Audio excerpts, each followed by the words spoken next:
Greetings and welcome to the module on planning. Planning is first of all the most fundamental aspect of administration. In the last module, we have learned about administration and the different functions of administration. And the first aspect of administration is planning. In this module, you will be trying to understand various aspects of planning. So, without planning, there cannot be any programs.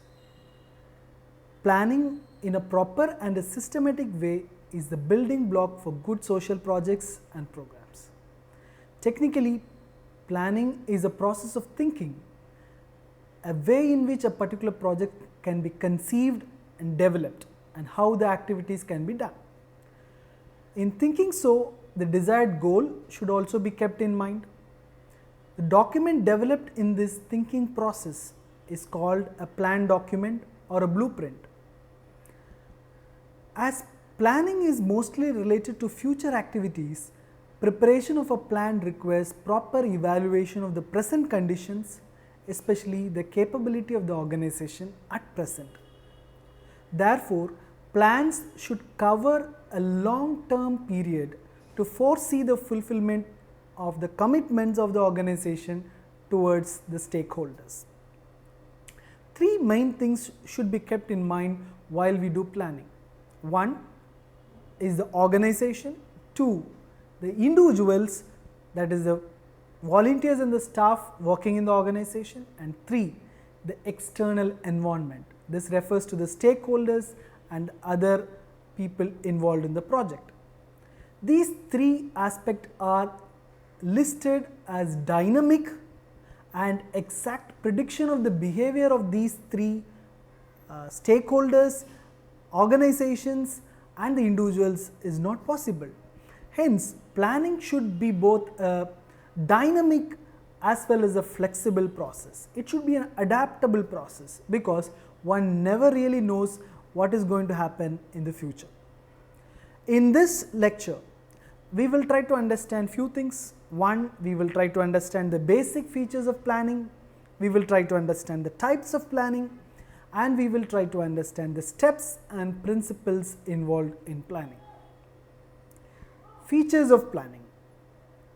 As we discussed earlier, planning is initially a mind function or an intellectual function, and therefore proper documentation of it is required. Every activity planned has to be put down in paper or documented before it is actually performed. Planning as an intellectual activity also requires a lot of conceptual skills, foresight and sound judgment. Planning is goal directed and it is a continuous process. Planning is also all pervasive in all levels of management as well as in functional areas. For example, the CEO or the executive director at the top of the organization plans for the entire organization. Middle level managers makes the quarterly or the half-yearly or the annual plan for the organization. Similarly, grassroots level field supervisors also plan for the monthly and the weekly aspects, and these plans have to be approved by the appropriate superiors or supervisors. Thus, planning is all pervasive. Planning is also futuristic as we discussed. So, past experiences and current situation has to be taken into consideration while we plan. So, planning basically involves making the right choice. Planning also means that plans are not rigid, plans can be flexible and dynamic. Now, we will move into the types of planning. Generally speaking, there are four types of planning, namely operational plans, intermediate plans, contingency plan and strategic plan. Firstly, we will discuss about operational plans.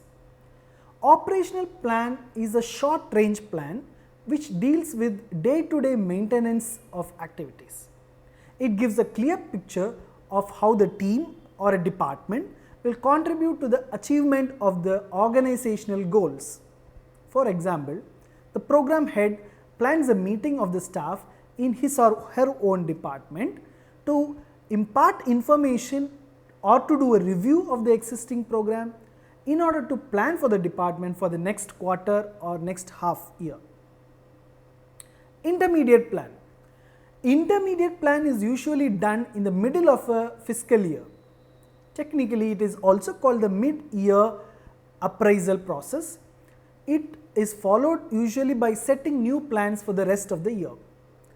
For example, in a midterm evaluation meeting, the staff identify the major weakness in implementation of the program. So, based on the suggestions and the shared inputs, intermediate plan is made to overcome the weakness. Third is contingency planning. Contingency planning is usually done to overcome the problems that interferes in getting the work done in the organization. It involves creating an alternative plan in the event of critical conditions in the organization. Thus, it involves having an alternative strategy to deal with the changes which are going to happen in the external environment. Fourth aspect and fourth plan is called the strategic plan. Strategic plan is defined as prioritizing long-term plans that include examining the organizational vision, mission, purpose, philosophy and goals in the light of the changes happening in the external environment. It aims at creating an image of the desired future and designing ways to make plan an effective program. There are different leadership styles, and these leadership style affects the planning in particular organization. John C. Maxwell, a renowned management scholar, identifies 4 types of planning. According to him, the 4 kinds of leadership style in planning involves passive planning, panic planning, scientific planning and people-centered planning. What is passive planning? In passive planning, the leadership allows things to happen as it is or as it comes. This is actually a non-playing or non-planning or careless planning style. Panic planning is another type. Panic planning happens whenever there is a reactionary attempt by the leader to solve a current problem. Most of the leaders in the organization use another type of planning called the scientific planning. Scientific planning is very effective but a laborious process. In scientific planning, leaders have to collect scientific data on various variables such as time, such as employee efficiency, effectiveness to decide which course of action is the best. People-centered planning is another typical style of planning which is practiced in many NGOs and people's organization. It is effective and artistic leadership approach. Principle-centered planning recognizes that life in general cannot be graphed on chart, but admits that planning is still essential. Some of the creative tools used in this kind of principle-centered planning are tools like social audit, participatory planning, participatory research, etc. Principles of planning. According to Chris Halvard, there are 5 basic principles of planning. We will discuss about this in this module. The first important principle of planning is setting goals. Setting goal is absolutely essential to have a clarity on what the organization or the individual wish to do or accomplish. Goals must be specific so that all the people who are in the organization finds it interesting, finds it meaningful and are able to achieve it. Second principle of planning is clarifying the task. Once the goal is defined, it is important that the tasks are listed down and everybody in the team, everyone in the team also understand who does a particular task, and therefore clarifying the task is the second important principle of planning. Third important principle is agreeing on responsibilities. Agreeing on responsibilities means that every task need to be owned by somebody in the team. Most importantly, the respective member should accept this responsibility. Hence, it is more important to bring the team together to agree among themselves on those responsibilities. The fourth important principle of planning is developing a time frame. Time frame is very important to achieve a plan. A plan cannot be an endless process. It is absolutely important for the plan to be within a particular period of time. Hence, the task has to be broken down into subtasks and the time duration for every such task should be clearly recorded. The fifth principle of planning is learning. Effective plans are not only static but dynamic. These frameworks are effective and important for action, and it helps to take decisions about the needs and what can be done and how it can be done in an efficient way. Hence, we need to also capture our experiences as the plan unfolds, and the feedback has to be brought in to the learning process, and the learning process should be a regular one so that that feeds into the futuristic plans as well. Now we move on to the steps in planning. There are 6 steps in planning. We will be discussing about these steps. First step in planning is establishment of objectives of the organization or the project. Planning actually starts with defining the objectives in a more concrete, clear and unambiguous terms. This enables the management to gain clarity on what they have to achieve so that they can plan their activities accordingly.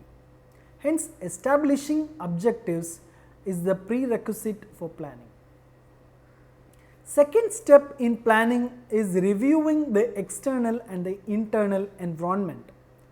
Reviewing the internal and external environment means that we understand and relate to the condition existing within the organization as well as in the market, as well as the expectation of various stakeholders, namely the government, the people and the other stakeholders.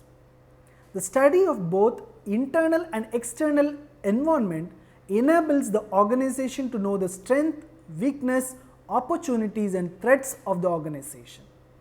Commonly called the SWOT, strength, weakness, opportunities, threat analysis. SWOT analysis is a very useful tool for introspection and planning. It helps to evaluate the strengths, weaknesses, opportunities and threats involved in the project. I will give you an example of how the SWOT analysis is carried in a particular organization. The organization, for example, understands that the good reputation it has in the donor market is its strengths. It also finds that shortage of the staff to implement programs at the community level is the weakness, whereas it finds that it is the only organization working in the area, therefore it is an opportunity, and the threat they identify is that large NGOs are trying to start their project in this particular area. So, strength, weakness, opportunities and threats will help the organization to identify and plan the programs in a successful way. The third important aspect of planning is development of the course of action. Various alternative plans have to be developed while planning, because as we discussed earlier, plans are dynamic. As the situation changes, plans have to be flexible and it has to change. Therefore, alternative plans, plan A, plan B and plan C has to be developed along with the original plan. Fourth important aspect is evaluation of the alternatives.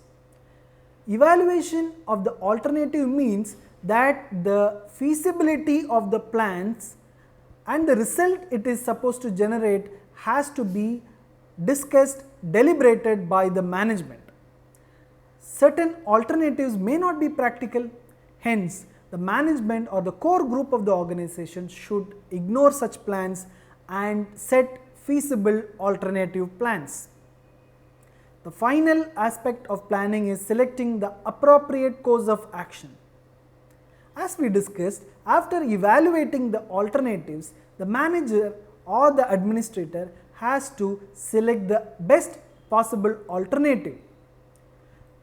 In selecting the best course of alternatives, managers should keep in mind their own limitation of the resources, be it human resource or financial resources.